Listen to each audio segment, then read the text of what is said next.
Hey everybody, how's it going? How are you doing? How's it going? How are you doing? Same thing.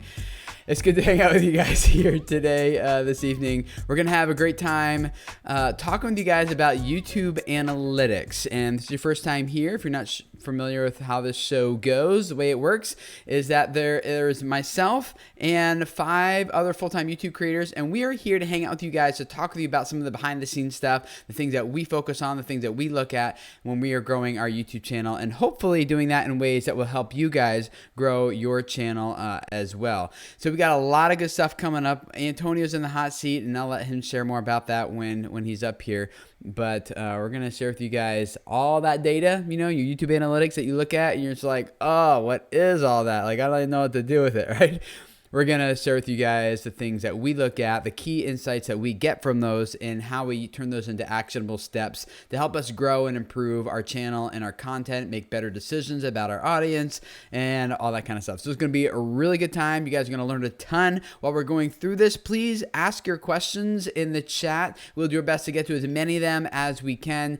Heidi is in the chat. Her channel name is Scandinavian Today. So if you see her in the chat, make sure you say hi, Heidi. And she'll be taking your questions and giving them to us, and so she'll be awesome. She does a good job with that every week, so thank you, Heidi. If you want to get previous episodes in audio format, you just want to listen to them, we do also have a podcast. You can get that in iTunes, SoundCloud, and Stitcher. And there's a link to that in the description below. There's lots of links in the description below, actually. So you could just spend a whole hour perusing all those while we hang out and talk here. But some of those are the ones for iTunes, SoundCloud, and Stitcher. Just search for Video Creators in any of those places too. And then you can download the audio version, which often has like little bonus parts of me kind of summarizing things and me adding my own thoughts and things like that after the discussion is over. Oh, shoot. I forgot to sign up the text message. Let me do that while I'm talking to you guys. You can sign up to get a text message. Also, you can text the word VC Live to 43506, and when you do that, I will send you a text message notification right when we go live, except for today. I am a little bit behind on that. I forgot to set that up, so I'm doing that right now as I talk. So if you sign up right now, you will get my text message in approximately 1 minute. So you can do that. We're going to jump into a lot of cool stuff here today, but before we do that, I want to give a huge thank you to this episode's sponsor. It is Rumble.com. You guys have heard me talk about Rumble before, and one of the reasons I love them is they really have a huge heart for serving creators, and they help creators make a lot more money, and they also help them get a lot more wider distribution for their content. And we talked about ways they do that, and how they're getting billions of views for creators and stuff. So, but one of the things that you might not know about them is that Rumble also helps you earn more money if you have a website and you are posting your videos on your website and sending traffic there. There's you can do that, like just embed your YouTube video, and that's what a lot of creators do. They just they upload it to YouTube, they embed that video onto their website, but you can upload your video to Rumble and then embed that video into your website from Rumble. And the cool thing about that is that you can serve an ad impression to every single viewer that way. If you just embed the YouTube video into your website, you're only going to get you're not going to get any ad impressions at all. So you're not going to monetize that audience unless you're getting like hundreds of thousands of unique visitors every month, and then you have the right contacts at YouTube to get your domain waitlisted so that they will show ads. You could do that, but for most of us, it makes a lot more sense just to upload to Rumble and embed that, and then you can monetize every single video that a viewer watches on your website. Let me take you to my desktop here, give you a little example. I'll show you exactly how this works here. This is America's Funniest Home Videos, their website. Maybe you've heard of them, popular TV show. They use Rumble's player right here, and let me show you an example. When I click on play, if this was your YouTube video, it would start the video right away. But because this is Rumble, it actually shows an ad first. And so you can get an ad impression from every single viewer on your website who watches your video embedded using the Rumble player after you've uploaded your video to Rumble. Now I can skip this ad. I'm going to go do that. And then this also would probably not show up on your website on top of your video if this is just your embedded YouTube video. But again, because they're using the Rumble player, there's ad impressions, and you can monetize your audience far better this way. The other cool thing about it is, see how it's branded America's Funniest Home Videos? You can also brand this player to make it look like it's part of your website. If you just embed the YouTube video, have the YouTube logo here. You can click the YouTube logo to get out of your website, a lot of different things. But this makes it easy to make the player look like it's part of your website and keeps people on your website better, and also helps you monetize every single viewer that gets to your video, as opposed to only the ones who are watching it on YouTube and seeing the ad once in a while, depending on whenever YouTube wants to show it to them. Rumble does a lot more than just this to help creators. I mean, it helps get them distribution and help you guys make more money, as we already saw here. And so go check them out. There's a link in the description below. I've used them for a few years and love them. That's why I'm telling you guys about them, sharing them with you. There's a link down there. Or if you just go directly to their website at rumble.com to sign up and create an account and start exploring, use the refer video creators, all one word, as you refer when you sign up. That would be great. And that way we can just kind of monitor how I'm doing, honestly, to be totally blunt with you. So check that out, and you guys can start earning more money and getting more distribution for your videos using rumble.com. So check it out. Let me introduce you guys to some of my friends here. Hello, everybody. How you guys doing tonight? Hi, excellent. Hey. It's good to see you all. So I see you guys in the chat. It's great to have all you. Carol, Tom, Free Magic Tricks, Billy, Cree, Winter, Bruce, Sailing and such. We are going somewhere. That's like, yes, we are. Jeffrey, Kid. Sometimes people are like, is this really live? Yes, we're really live. And I see all you guys in the chat. So if you have questions, Scandinavian today, I can see her in there, Heidi. Make sure you ask your questions. The ones that are related to this topic are the ones that we will do our best to get to. We'll give those higher priority. So ones related to your analytics, we'll jump into those. But before we do that, let's introduce you yourselves. Let's start with Derek, and we'll go across and just quickly tell us about your channel, what you do. You guys can find links to all their channels in the description of this live stream. I'm Derek Schomer. I host, edit, run, manage Command Cocktails, a cocktail show on YouTube that goes through spirit reviews, blind tastings, how to make cocktails, how to shake cocktails, egg whites, and everything you would ever need to know about doing things with alcohol. Obviously not as kid-friendly as some folks here, but I do what I can, and we post a video every day. Cool. Scott. Yeah, I'm Scott from the YouTube channel Nerd Sync, where we talk about comic books and superheroes and use them to teach about real world history, philosophy, science, and all sorts of great stuff. Sweet. Shannon? Hi, I'm Shannon. I'm the creator behind Bounce Patrol, which is a kids show. So we do original songs and nursery rhymes for young kids and try and get them up and bouncing. Up and bouncing. Cool. Antonio. I'm Antonio Centeno of Real Men Real Style, where I use science, military history to make style relevant to men. Is a hat stylish or not really? Yeah, it's part of your brand. Okay, good. Thank you. Although that's a new one. I mean, relatively speaking, right? And Melissa / Chad, and by that I mean mostly Chad.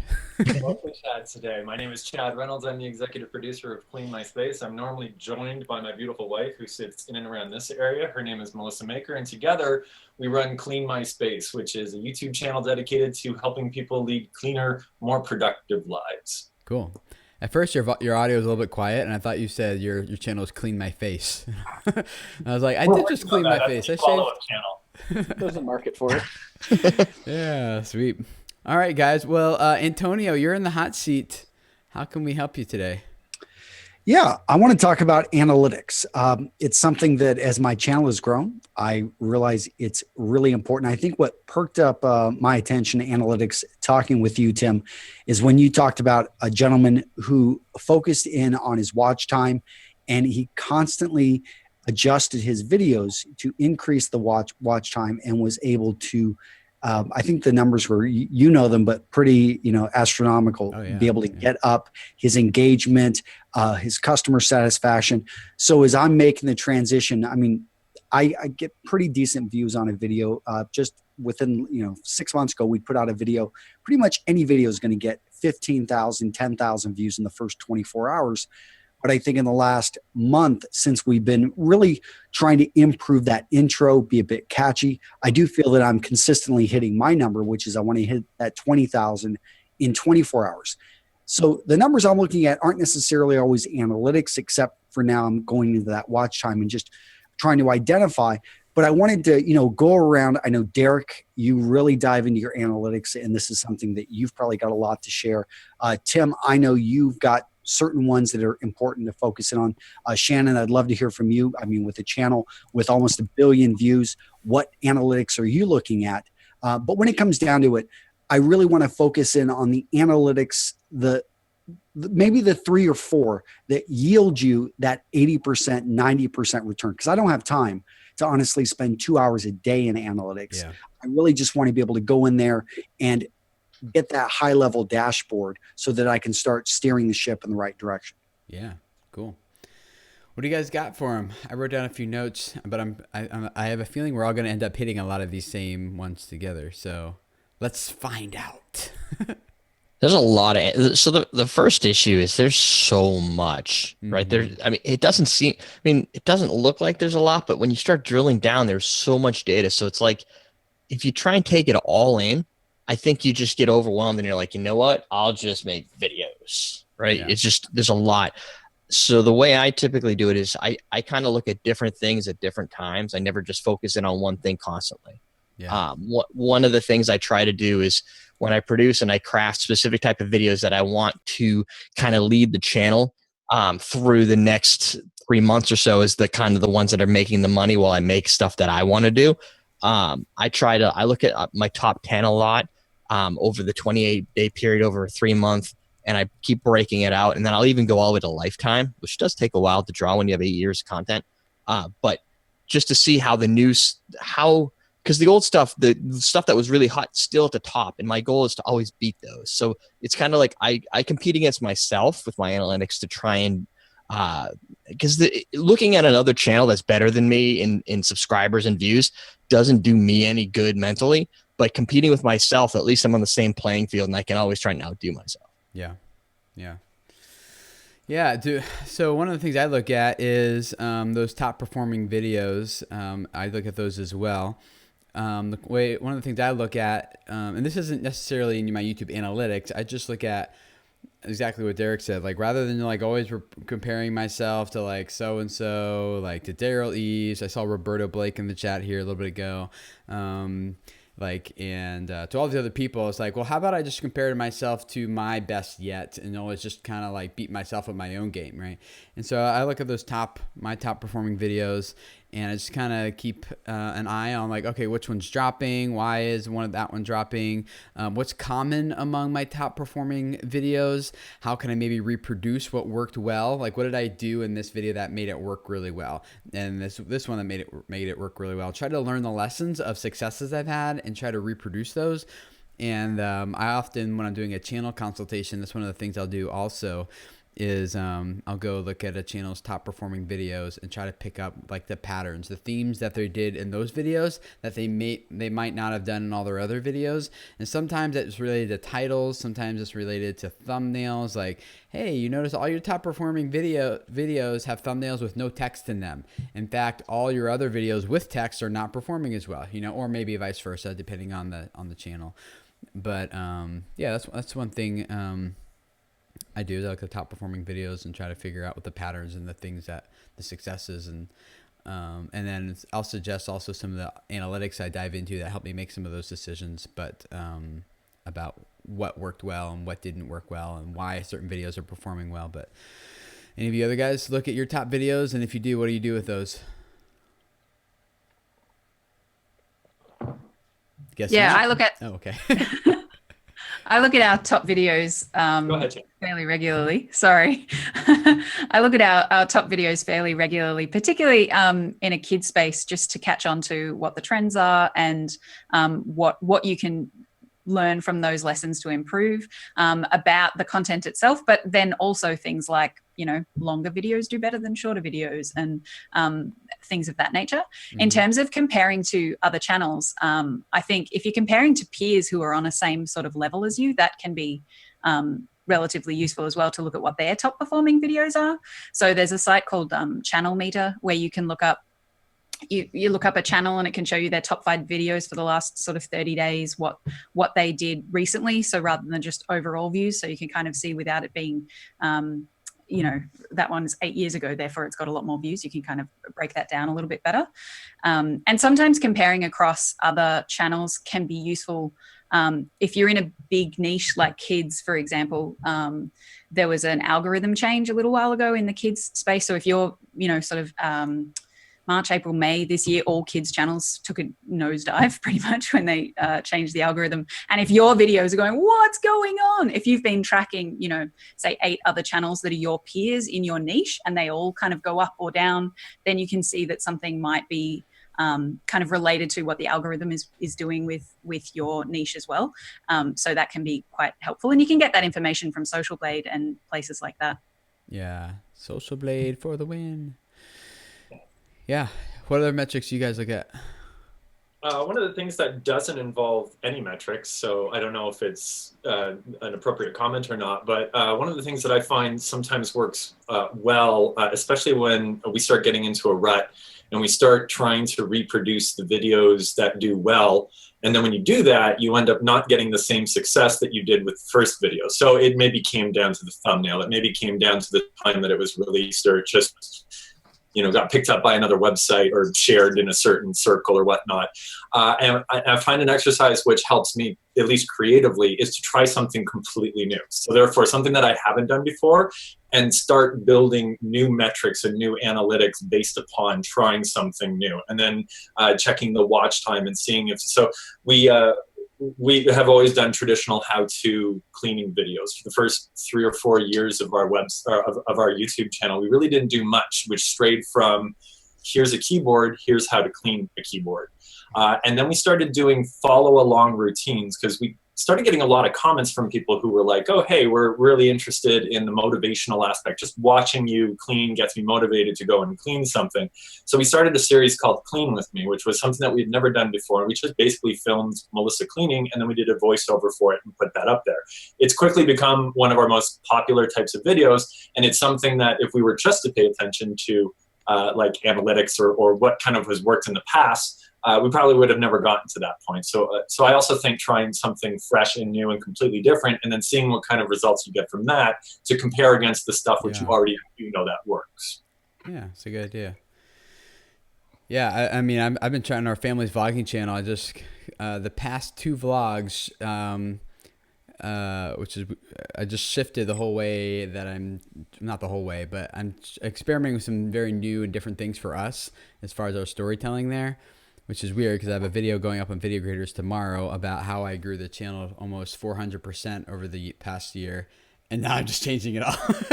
So, yeah, right in time for that to be old news. It's gonna go up on Video Creators, but yeah, I think trying new stuff and experimenting is good too. So I also look at a lot. This is the stat I hate the most: is audience retention. I hate it because How do you hate it? Because I want it to be 100%. Right, obviously. No, you want it to be like 200%. You want people to watch your videos multiple times. Which can happen in a kid's genre. Yeah, I don't have kids bouncing around and stuff. But, replay. I mean, you can watch me flaming orange 20 times. I don't care. But the problem is, it's like I want it. Obviously, 100% is not realistic. I'd like, and it's for many years it was 30 to 35%.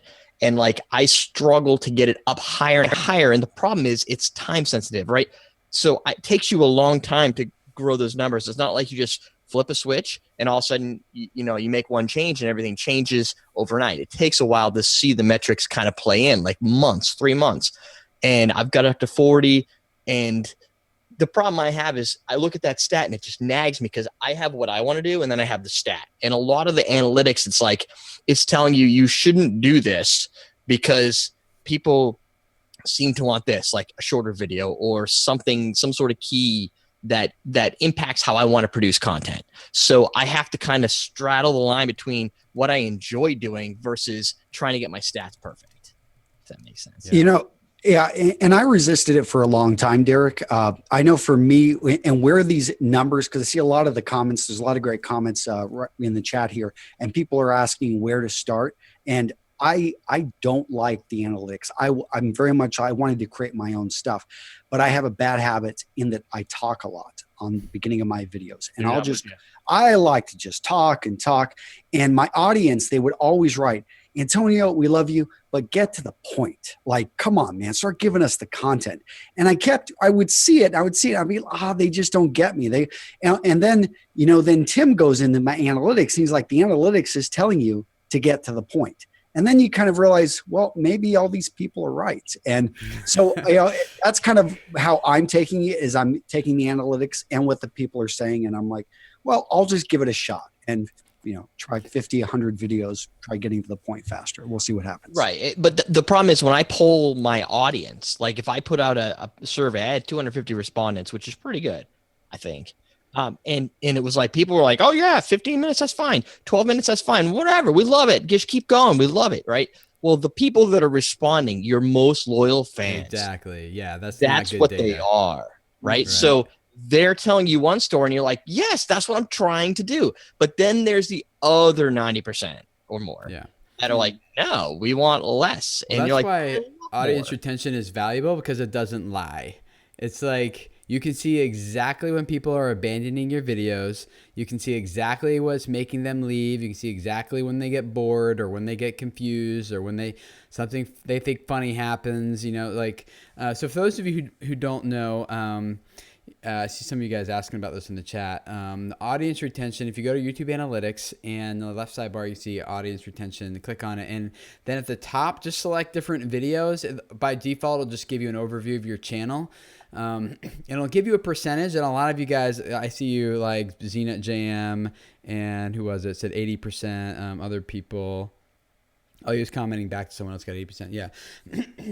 Like that percentage is there for your purpose it's there for your benefit in order for you to know how to where your channel's at and where your videos are at the top, and you start typing in one of your videos in that search bar, and it'll populate all the audience retention data with a specific video. But most people are like, I just focus on the percentage. What you want to focus on is actually the watch time. So Google doesn't look at the percentage. They look at how much total accumulated time did someone spend watching your videos. So if you have a 2-minute video with 100% watch retention rate, that will not perform as well as a 5-minute video with 50% retention, because 50% of 5 is 2.5 minutes, which is more time, right? So it's about the total amount of accumulated time. And what that graph will show you is when it dips, that means someone just dropped and abandoned your video, or a bunch of people did. If it goes up, that means either someone skipped ahead to that part of the video and then they started watching that part because they're just kind of looking at the the previews, they hover over top of the playhead, or it could mean that they went back and rewatched a certain section multiple times, giving it more retention. So the goal is just to look at that and learn from your audiences how they respond to your content, and just analyze a lot of your videos and look for patterns that you see reoccurring at the spikes and the drop-offs. So one story I've told many times, maybe you guys have heard this before, but is I was working with one guy, and he noticed that whenever he would say the word module in his videos, be like bloop, like a little dip, people would leave, right? And so after he recognized that pattern, he just simply stopped using the word module in his videos, and his audience retention went up. He started getting more watch time. His videos started performing better overall because of the session time and all that kind of stuff, right? So just taking taking time to pay attention to what your audience retention graphs are telling you and looking for those patterns. And I could spend a whole hour just talking about those. But if you just see them dipping in the beginning, like let's say you lose 50% of your audience in the first 20 seconds, that means that you're not doing a good job at hooking them, or it means that your title and your thumbnail were misleading. So they got there expecting something and then they are actually getting something else. So there's a lot of different things that it could mean, but basically that hook in the very beginning and how the title and the thumbnail set an expectation for the content and how that relates to the first 15 seconds of your content is very important for hooking people, getting more. So anyway, I'll stop talking, but audience retention is very important. As an example, since you're using real data, I did a lot. When I do my live streams, I stream everything. So it's like 2.5 hours, right? My audience retention, people bouncing in and out of chat. I don't know how the audience retention works for live streams, but it says 8.4%. That's makes me cry. But at the same time, I know it's like 2 hours. I don't expect people to be able to last that. That's 14 minutes of time, where one of my videos that has, let's say 42%, that's only 6 minutes of time. So, looking at that other number, you can see the quantity of minutes that people have actually watched. That makes me a little bit more proud when you get that much. When you could hold somebody for 20 minutes, that's presentation style. Right? So I'm fine with that. Or it means they walk away from their computer. Hey, Tim, I want to share a point that you talked about with me, in one of our one-on-one coaching sessions, and that was focus on that first minute.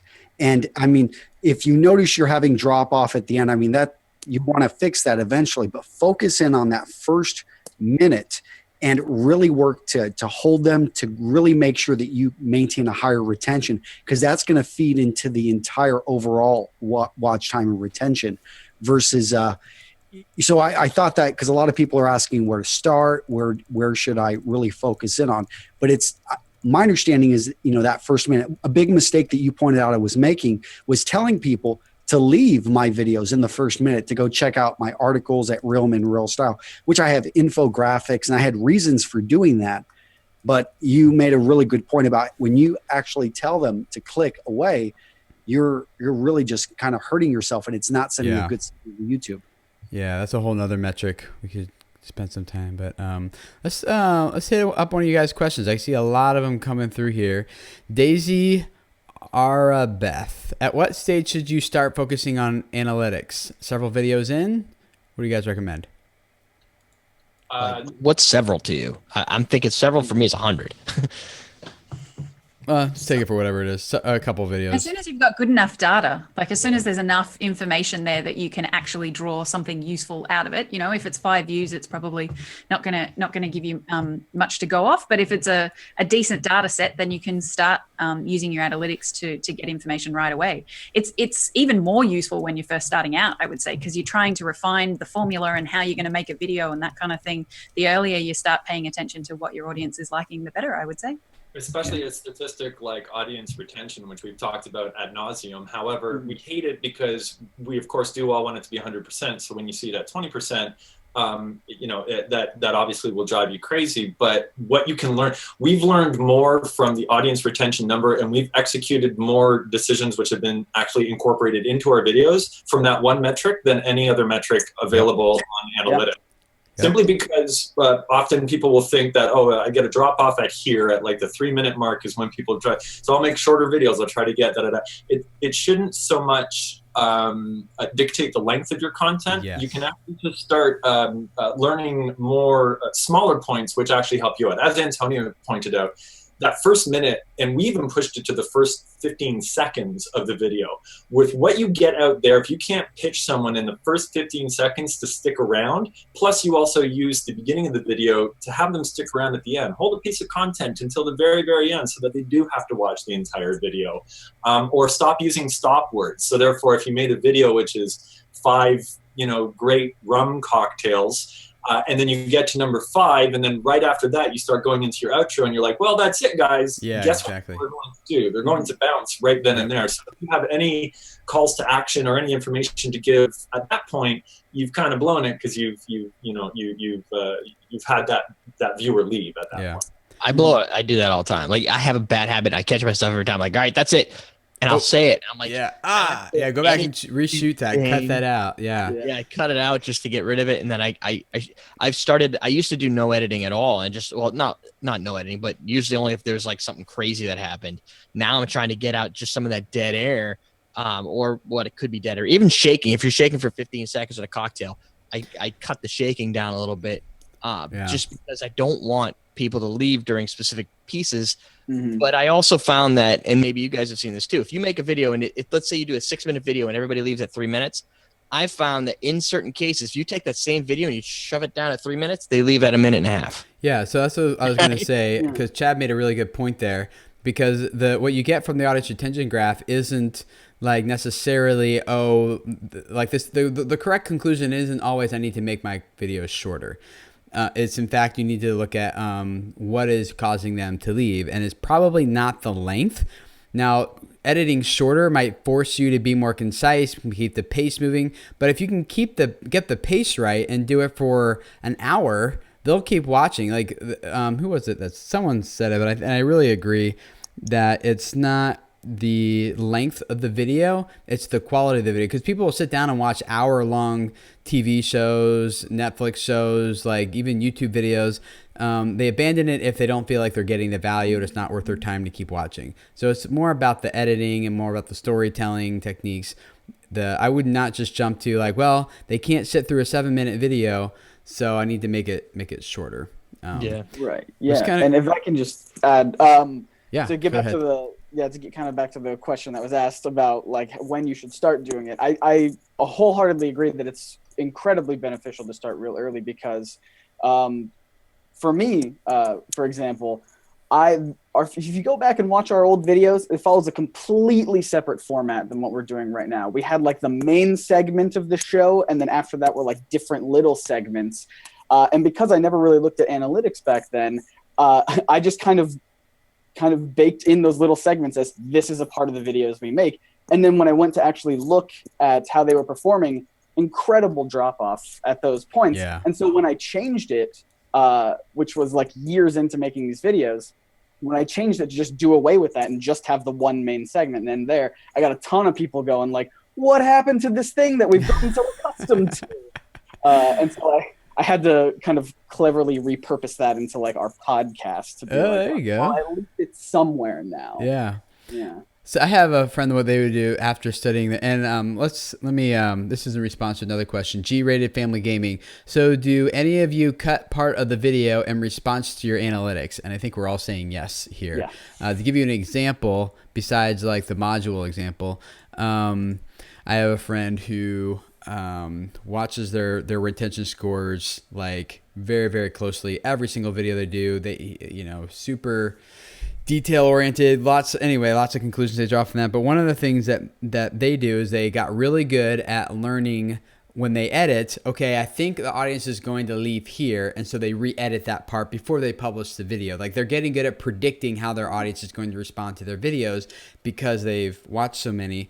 And then the other thing that they do is once they go back and look at a video and then they see like drop-offs at different parts of the video, they'll put an interactive card like right before that drop-off in hopes of like capturing some of those people, like right when they're starting to think, I think I'm getting bored, I might leave. They try to capture them with an interactive card at that point instead, and continuing their viewing session onto one of their other videos. That's something else. I interpreted that question differently. I thought they were asking whether or not you cut using YouTube's inbuilt tools. Like if you've got a video that's up there, I was thinking and like you cutting a find that there's video. a drop off. Yeah, like I use it for future video information, but I thought that question was asking, do you use the inbuilt tools to say there's a drop off here? Let me cut that part out of an existing video. What do you guys think of that? Well, how would you answer that? That tool, by the way, I wouldn't do that. I wouldn't either. Yeah, that tool is awful. Like, yeah, it's awful. I would just use the information for the next video, not try and. I've done an edit one that's up already in a live stream because YouTube took me down because one of my or muted my entire video because my co-host played a Beatles song for 15 seconds. Right, so the whole thing was muted. So I went in a 2.5-hour live stream. I cut that out using the video editor. It took 3 days for it to render, and then it came back with the same thing. I'm like, you kidding me? So I totally refused to use. You think that would be something YouTube could get on top of? Yeah. Yeah. Well, Jazzy Puppet said, since analytics is so vast, would you suggest one or two areas of it to focus on that you feel would be most beneficial? So we talked about audience retention. We've talked about analyzing your top performing videos. What's another one that you guys would recommend? I would suggest looking at the devices, and I know we've talked about this. And I saw a tweet that you did the other day, Tim, where That was actually my family's channel. Yeah. Where you had like a huge amount of mobile users, right? Less than less than 5% of our views, 4.7% of our views come from desktop. Everything else is from tablet and mobile. Yeah. So like for me, that's the same as us, 95% mobile. Because it's kids, right? And they're probably watching it. And for me, it's 42 computer, 39 mobile, 9% tablet. I don't even know what that really even means anymore. And then TV and game console are under 6, right? So I look at that stat to go, and really it's not just to make drastic changes right now, but I like to see the trend of as these devices get smaller, get bigger, and people start using them more.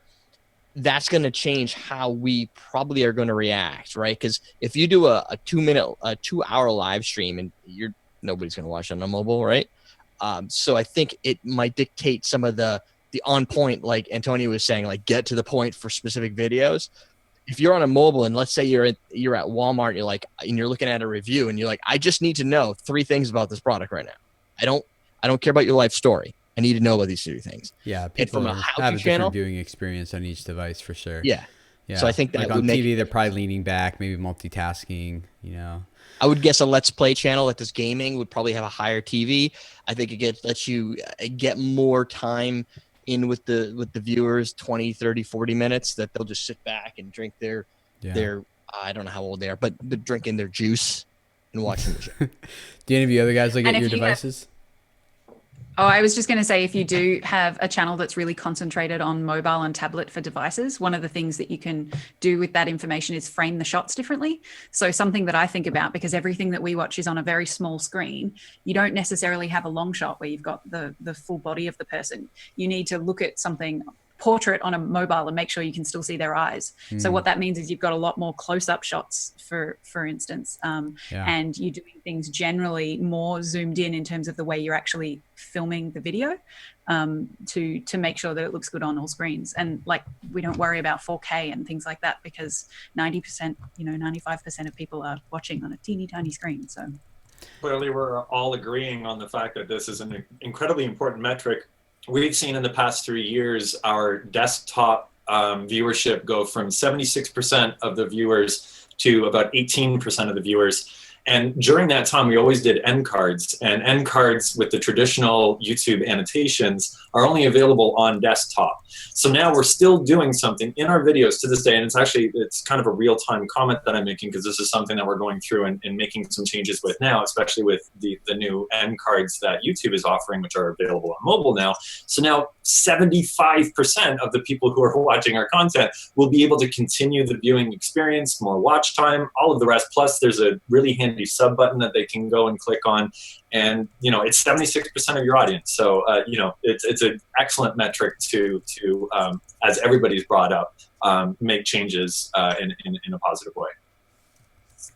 Yeah. Do you guys have the end card stuff? I have the new end card stuff. Is anybody seeing it? I just got it today. I'm pretty sure they just rolled it out to everyone today. I heard that. I haven't checked my other channels to see if that's true, but yeah, I heard that it rolled out to everyone, and I checked mine, and it's finally available. Yay. Launched a video 2 hours ago, and it was available for us to be able to put the end cards on it. So now everyone's going to go redesign their end everyone who's cards. watching, go check yours. Tell us in the chat. Is there anyone who doesn't have it still? Because I'm pretty sure it's everyone now. Yeah. So from the end card, so I have apparently 13,600 elements shown. Well, I'm guessing those mean the end card elements. I've had 244 clicks at a 1.78% click rate, which to me, I always look at that as always good.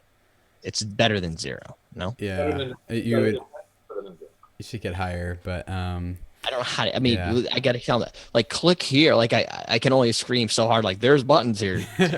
Well, the other thing about the devices thing before we move on, especially if you have high mobile, is make your titles, make sure they're like, you're not going to get like a lot of people just keep writing titles forever and they're super long. They're going to truncate pretty quickly on mobile, so keep that in mind.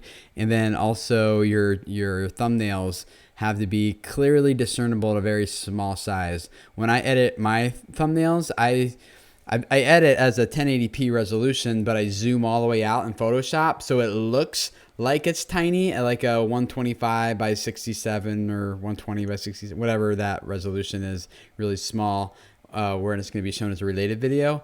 And I always evaluate, can I still see exactly what's happening here? Is it still just as enticing at this small size as it would be when it's big? So that's. But Tim, I mean, it's not that small. Like, oh, it depends on your thumbnail on here. Yeah, but everyone has different like phone screen resolutions. And if you're watching the video and then it's below, like it shows up below, underneath of it, it can be pretty small. Then even on a desktop in the sidebar, the suggested videos, that's where it's the 120 by 67 or something. So yeah, I'm just surprised at how clear, especially as phones keep getting better and better. It's getting clearer and clearer and richer, and so at least we have, that to go on. And the other thing I do for that is I try YouTube's on your Apple Watch, and then you'll be like, "What the heck, Apple?" Yeah. Let's see here. We got 20 minutes left. I still got a few more. Do any of you guys look at traffic sources? I look at traffic sources a lot. What do you guys do with that? Heavily, we do, at least. We've been picked up by quite a few. I don't know what they're called, like aggregate websites or like Tip Heroes and SF Globes and whatnot. So just aggregators of content. Mm-hmm. So we've had videos which have gone from like 100,000 views to like 3 million views over the course of like a few weeks. So yes, obviously finding out, where they're shared is incredibly important for us because it helps us identify some traffic, because you might be looking at your top performing videos, and if we're the example of just looking at our top 10 performing videos, the vast majority of the reason that those top 10 videos are there is because of outside sources, because of these websites picking something up or something going viral on Facebook and and getting a bunch of views on the YouTube video. So therefore it came down to like, that's not a great example of using like, oh, it was the thumbnail that worked for this, or it was the title that worked for this. So it kind of informs you that if you get a huge amount of traffic from a website, you would have to at least look at those metrics differently. Yes. Yep. Mm-hmm. Yeah, and the other thing from a social networking standpoint, what I do with a lot of those is if I see I go to external sources. So I click on traffic sources, go to external. I look at all those external sources. I look for ones that aren't just like major aggregators. I look for ones that are blogs, personal blogs, and I go to those blogs, find the post, and then I thank those people and I write. Then I try and stick with something very creative and intelligent as response to other things that they write to build a deeper loyalty to that channel or to that blog or whatever it is, that property. And anyone who reads it can see that, hey, what's this intelligent comment? Oh, this guy left all this stuff. Maybe I'll go check out his YouTube channel. So I use that as a reinforcement tool. Yeah. And a great way to make contacts for the people who are sharing the content. So even if it is a larger aggregator or a smaller site that like Derek pointed out, you can go make contact, be like, hey, we got a whole bunch of other great content. If this did very well, you might be interested in this. And that's worked really well for us. Yep. One of the cool things about traffic sources too that I look at is I want to know is this channel getting a high percentage of their total views from suggested videos? And the reason why I think that's really important is because I've worked with some channels where they get the majority of their views from subscribers, which means that they just have to keep churning out content in order to keep their views up, which is really a hard game.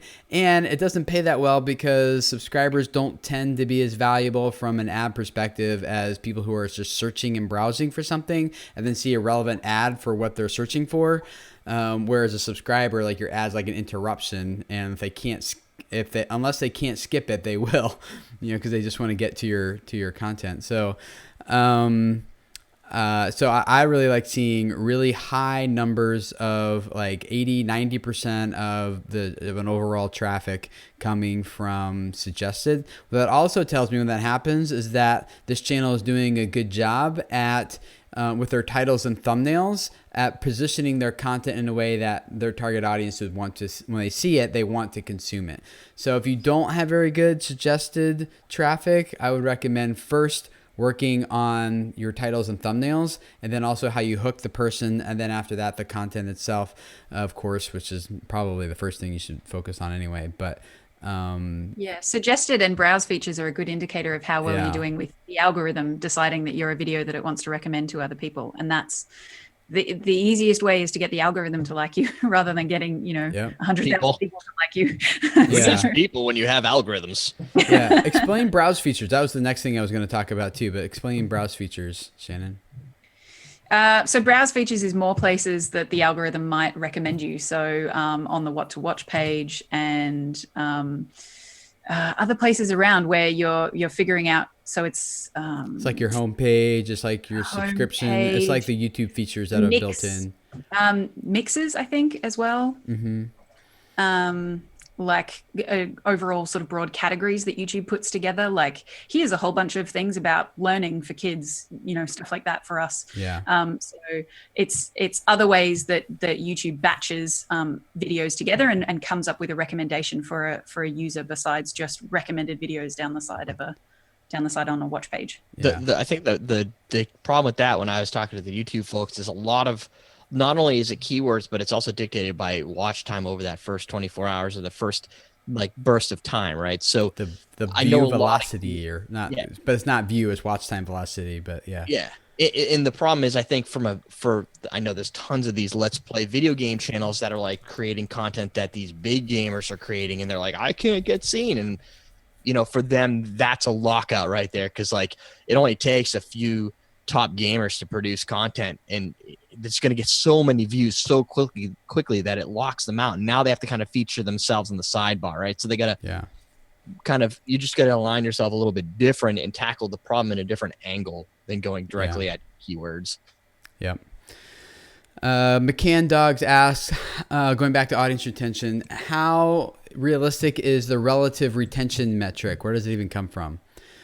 So relative retention is like the second tab. You have absolute retention, which is how that specific video is performing as far as hooking and holding an audience and gaining watch time.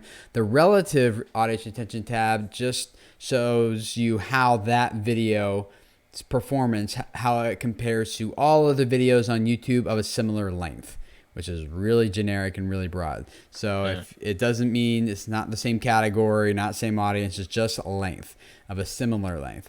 So it kind of gives you an idea of, like, some of you guys are asking, well, this is mine. Is it average? Is it not average? How am I performing overall? Well, and a lot of you guys are also asking, slightly rednecked, what is a good audience retention rate? I know it depends, but what exactly should we expect on average? Well, the relative audience retention graph will show you exactly how your video stacks up against all of the videos of a similar length on YouTube. So that'll give you an idea of if you're average or below average or doing well or poor or something like that. So, but again, kind of like we said in the beginning, it's always better just to compare yourself to yourself rather than always feeling bad about how you're doing against everyone else, or really great and then feeling like you can relax a little bit. Just always keep trying to improve your own game rather than always comparing yourself to, how awesome NerdSync is doing or something like that, So anything else you guys want to add on that? And then I got one other thing to talk about too as far as metrics are concerned. Nope. Okay. No. So one other tool, one other thing I looked at in analytics, and it's going away because I just looked at it today and it said that they're removing it on October 31st. So, but anyway, and I hope they come up with a better system, but it's under, if you look in your watch time and your YouTube analytics, there's a little drop down right above the graph that says more metrics. And if you click on that, from there you have tons of other data that you can overlay on that graph to compare different things with each other. I don't even know. There's probably 30, 40 some things in there. And one of them is unique cookies. And the reason I like looking at unique cookies is because then I can overlay how many views I have with how many unique cookies there are. And a unique cookie, if you don't know what that is when you visit YouTube, they put a cookie on your system and then that tracks you across there across the site. And so I can see how many views each cookie is giving me, which is another way of me being able to see how many views is each person giving. So the average You got to filter out for mobile and tablet though, when you yes, do yeah, that's part of the So you reason gotta- I think they're removing it, is because you got to do a lot of math to kind of get some sort of rough estimate. But as the If you only export it to Excel first, not that I'm an analytics nerd, but if you export it to Excel first, you can that's probably you a lot can easier, yeah. filter down to just web traffic, and then you look at your unique cookies, and it's relatively quick and easy. It's the only way that You they can provide export. to really get an idea of your session watch time. Like, how does your video contribute to how many more videos a viewer goes and watches? Now, it's not even that good because it's only giving you that data about your own videos. And they have playlist data analytics now that you can start seeing as far as session watch time inside of a specific playlist. But the overall goal, though, is how do my videos perform at getting people to watch multiple videos of mine. So that metric's going away. I hope they replace it with something that's better, but that was another one that I would look at too. I know they're working because I asked them that, if what's the deal with the session? Like, I want to be able to drill down to a user, and their answer was kind of like, that's a lot of data, and we have that, but I think it comes down to the how to get it, like how to extract the big data out and analyze it. So I know they're working on that to be able to break it down at that level. And be able to follow the user and give you analytics about them, but it's a big problem to solve. Yeah, cool. Anything I think else you that guys look at? exporting. Well, that's one point that I would make is if you've got a question that you're trying to answer, like sometimes going to analytics, there's just a lot of information there. An easy way to approach it might be pose a question, like what is contributing to, whatever it might be, and then try and use analytics to answer that question for yourself. And if the configuration of the graphs as they are currently doesn't answer that question for yourself, export the data either based on date or based on video or what have you. Because then from an Excel spreadsheet, if you're any good with Excel, that you get a lot more information than is just available in the dashboard on web. So that's a good way to dig in if you want even more information. Yeah. That's the thing about Google. They're all engineers. They're really good at data. And then it takes people like us to figure out what to do with all of it. Yeah. G-rated family gaming asks another good question. What analytic metrics do you think are the most important? So we talked about a bunch of them here. Which would you guys say, if you had to focus on one, like which ones had the biggest impact on your channel, and what action steps insights did you get from that data? You want to know, I think the one that most, I think that you can get the most from, that's the easiest and less intimidating, is your top 10 or your top videos over a period of time. Because as you said, commonalities, like for instance, my top 10, I have a Long Island iced tea in there, and that's just it. I know it gets used because it's got the word Long Island iced tea. Clear ice spheres, that was interesting because it was something I didn't know was going to take off, that people looking for that is trending. It's going to eventually die off.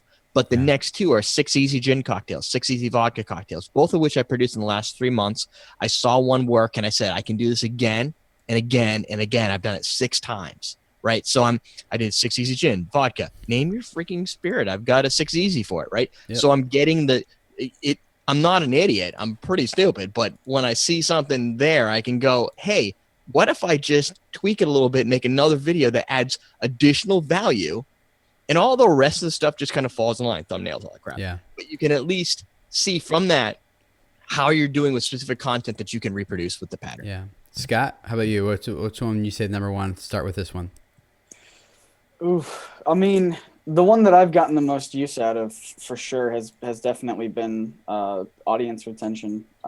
As much as we've talked about it already, it's the one that I've taken and really observed and used to craft exactly how I make videos, and it's still one that I'm learning from. So it has a lot of good info there. Yeah. Chad? Audience retention, as we've talked about at length. Watch time is still incredibly important. Traffic sources, as we also talked about. And the fourth one that I would throw in there, which seems really, really obvious, but basic demographics, knowing how old your audience is, knowing the split between male and female. And we like to think that we speak to it's a whole crowd of people, and there'll be 50% women and 50% men and da-da-da-da. But no, it's sometimes quite eye-opening also on just a video-by-video basis to see if you're hitting different audiences with different types of content, and then how you can actually start executing that content more geared towards that particular audience where it's really resonating anyways. Yeah. Cool. Antonio? Yeah, like I said, I'm not much of an analytics guy, but when I look at all those numbers, what stands out to me are some of the spikes. And so being able to go in there and look at, like, why did something just shoot up? Yeah. And, you know, we had a video about rings that seems to be popping up, and it's doing really well, bringing a lot of traffic. And to me, it seems obvious that I'm being told I probably should create more information on this, or simply do it, you know, very similar to what Derek talked about with your top 10. Another thing, I kind of look at like overall growth velocity over a time period. So I'll look at the upload date and be able to kind of, this is probably something I don't know how to do it in the analytics chart here, but maybe like what Shannon said, just extract it out to Excel and look at, okay, what in the last couple months, you know, it kind of fell off the radar, but wow, this thing's gotten a couple 100,000 views or something like that, which is easy as your channel may sound. I know some people have a lot of smaller channels out there, but when you get a bigger channel, you have that problem of you don't notice that a video gets a couple 100,000 views. And, you know, Shannon, I'm sure you've had some like that. You just don't even notice something's trending, and you almost miss the opportunity to try to either promote it or put out more like it. Yeah. Yeah, paying attention to those spikes is so important. We didn't even really get into that, but knowing like something's happening on my channel, and the YouTube studio app for mobile now will notify you when things like that happen, which is nice. So you can see like, oh, what's going on? What do I need to respond to? How do I reproduce that success again in another video? Because sometimes it's on an older video you forgot about, and it just spikes because it, like I have a video, it's called Broken Arcade Games Equals Cha-Ching. And it's a thumbnail of my son just kind of hitting the jackpot of the, at Chuck E. Cheese, of all the tickets coming out. And that's got like 2.5 million views now, but it's that kind of flat for a few months, and then it just hit the right related video and just took off, you know? And so now I'm like, okay, so now I gotta go back and analyze that one and figure out how to reproduce that. So, Tim, did you notice? I don't know if anybody else has noticed it, anybody in the chat room too, but the stats that you get on that mobile app are so much easier to read. Like, I went to audience. This is gender, 88.8% male. I can't find that anywhere looking at my analytics. I see a breakdown of age demographics. There, but they give you a lot more. Right? Yeah. This is just like, if you just need a quick at a glance, how am I doing? This app is so much more valuable and so much less intimidating for me than going to the charts. Yeah. How about you, Shannon? What would you recommend? One other metric I would talk about, everyone likes to know which videos are making the most money. So some ways that you can do that, if you look at monetized playbacks versus views and then work out the percentage. So someone views this video, they don't get shown an ad. Someone views this video, more often they get shown an ad. And also you playback CPM by video. So these videos get a much higher ad rate than these videos do. So even if they're getting less views, they're going to make you more money. Those can be quite useful as well if you're looking to try and maximize your AdSense revenue. Wait a minute. Wait, how do you, what? Like, so if you can look at your views, and you can look at which of your views got shown an ad. That's monetized playbacks. So if you take the views on a video and the monetized playbacks on that video, and you work them out as a percentage, you say how many of the views on this video got shown an ad. Oh. Okay, and so you look at some videos will get shown an ad a lot more often than other videos do. Why is that? You know, advertisers like that video a lot more. They don't tend to like this kind of video. So, but I mean, you shouldn't necessarily base your content on those kinds of insights, but it can be useful. No, but if you're making a decision on a specific, if you're going to take in like 4 key factors on making a video, that might be. Yeah, it might be one of them. And then also the playback based CPM. So when someone does get shown an ad on this particular video, what is the CPM? And, you know, on our channel, like certain videos will get a much higher CPM than other kinds of videos. So, yeah. One other thing I'll throw out too is it's not a metric, but it's something to analyze. And that is analyzing other people's videos that are doing well. This is something that I'll do, especially people who are kind of like in my, who are reaching my same target audience. I will look at their videos and I will analyze what's working, what seems to not be working, and then maybe do a video that's like that could be suggested to it. If it's still getting a lot of views and still performing really well, I'll do that. So for example, I have a bunch of videos on this channel that are doing pretty well, and Daryl Eves was really smart in that I saw after some of those videos started passing 500,000 views, the same video like shows up on his channel, like he's making one about that topic also, which is smart, right? And that's nothing. That's I do the same thing. I've looked at Roberto Blake's, he's here in the chat. I look at one of his videos are performing well, and he had one about how to get your first 100 YouTube subscribers, and it's doing great. I don't know how many, it's like millions of views or something. And so I was like, oh, I should do a video like that too, but just give it my own take, right? And so you can learn, like Scott's nodding his head. Do you do that with other comic book channels? Oh, of course I do. Yeah, I mean, we all share the same, pretty much the same audience, right? Yeah. So even something as simple as taking a look at what everyone else that's in your niche is doing that you're not doing, even if it's not analytics wise. Like, we never did text on thumbnails for the longest time because I just didn't like the way it looked. But every single other channel that is in the comic book world uses text on thumbnails, and so at some point you got to think, well, maybe that's just what the audience expects, and so if we kind of make ours in a similar vein, then it could perform a little bit better. I've been called out for it too. Like my top performing videos, making clear ice spheres, and I'm beating some people because my thumbnail is rock star. I like put a lot of work into it because I knew there were other people with millions of views. I'm like, I want to capture some of these views, and I did it. And then I was like, why should I stop at spheres? What about squares? And what about small ice and clear ice this way? So I made 4 or 5 of these things. That one's the top performing, but they're all up near the top. Yeah. You know, so analyzing your the other people who are reaching your audience and what they're doing, and trying to repeat some of their success, not by just copying them, making the exact same thing that doesn't add any value, right? But making something that could potentially be a related, suggested video to that one, and just getting some of the spin-off views, or just using it for ideas of like, hey, I know this channel has a couple million views, and the channel has maybe a couple thousand subscribers. So I know that this is a topic people are looking for, and they didn't just get all those views because they're big, like from a subscriber perspective, right? And going that way. So that's another thing that, like a strategy that maybe you guys can take and use to start growing your channel. I think that also, if somebody does a video that does really well before you, and you think you can still do it really well, you have the benefit of seeing, like, looking in the comments and going, oh, did they miss something? Or did they, like, in terms of me, because I do very informative kind of educational stuff, if somebody does a similar video and then the comments go, you forgot to mention this, I'll be like, well, I'll make sure to mention that in my video then. Thank you very much, everybody. Yeah. And you can often beat them too. Like I've had, when I'm looking for content and trending, and I see like what I would consider a pretty crappy video that's been there for 4 years and has millions of views, I'm like, I can do this so much better, and I don't even need the million. Obviously it's hot, right? Yeah. And it immediately exceeds that, because that channel, it took a long time to get those views, and they're a smaller channel. If you're a bigger one, you can push up and end up above them pretty quickly. Yeah, cool.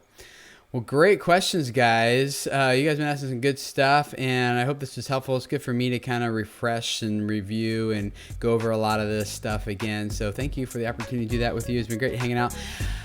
See, no, you're going to leave now because you know it's over, right? So if I was watching my audience retention graph right now, you'd be like, oh, he changed the card. Oh, he said thank you. Oh, I hear music playing. All are signals, they're triggers that it's time for you to leave, right? So don't leave. Although, I mean, if I were you, I probably would too. But if you want to get the audio recording, and get notified for next week's, we only got like 3 of these left, I think. Yeah, we got 3 left, 3 of these. So 3 more weeks and then we'll be done with season 2. So if you want to get notified of those so you don't miss them, text the word VC Live to 43506, and you can find more information about that in the description below. Our friends at techsignal.com hooked us up with that list, so you guys can check that out. Also subscribe to the podcast, the audio version, iTunes, SoundCloud, and Stitcher. I'm doing other content there besides this stuff, guys, because You know, on a YouTube video, it's cool. I can take, 3, 4, maybe 10 minutes and dig into a topic. But on the podcast, it's cool because I love being able to take like a half hour, 45 minutes, an hour, and just diving deep into some of this stuff in ways I can't do here on YouTube. So if you really want to get some of that more in-depth information, subscribe to the podcast to get that content, and that's linked up in the description below. So thank you for hanging out, guys. It's been fun, and we will see you guys again next week for another Video Entrepreneurs live stream, and we will see you guys then. Thanks. Bye.